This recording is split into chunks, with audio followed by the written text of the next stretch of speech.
do that. So what I'm going to do is I'm just going to substitute first. H of 2.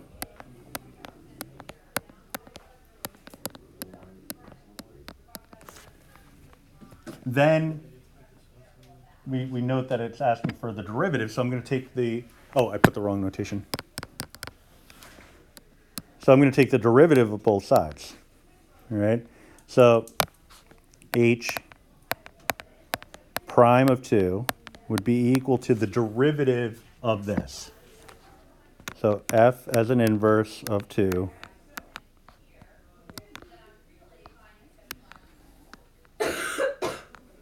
derivative, or the derivative of that. All right, so all I'm doing is rewriting the notation. But in doing so, it's really just getting at the idea that I'm asked to do the same exact thing that I did previously. All right, so I need the first 3 columns of this table.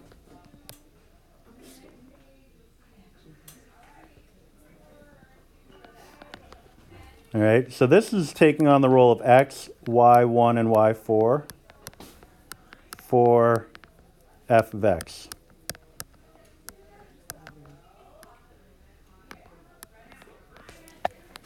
All right, so it's basically like I'm giving you the table printout as opposed to having you put a function into your calculator. All right, so we're doing the exact same thing we did in the previous question.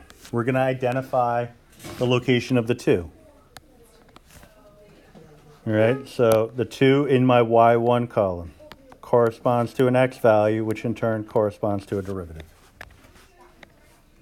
All right, now again, you could just slide over and grab the 3 without going back to the x, because it's not a part A, part B kind of situation. So really we're just looking for the denominator, but our result is always going to be in the form of 1 over whatever that y4 value is. In this case, that y4 value is a 3. So you get a 1/3. As opposed to part B, you know, a little bit of a difference in terms of the notation, but still the same level of difficulty. So we're looking at g of x at 0. So what we could do to just kind of streamline this a little bit is figure out what g of 0 is going to be. All right, so for this one, we're looking at the first column and the last 2 columns.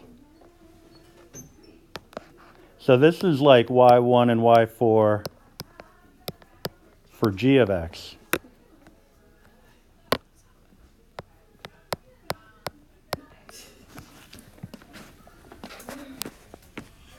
All right, so g of 0 would be the g value at the x value of 0, which is right here. So then all I'm going to do is rewrite this. Just instead of having g of x, I'm just going to put the 3 in there, just to make it a little bit more convenient. But we're looking at L prime of 3 is, I'm sorry, L prime of 0 is equal to inverse of f at 3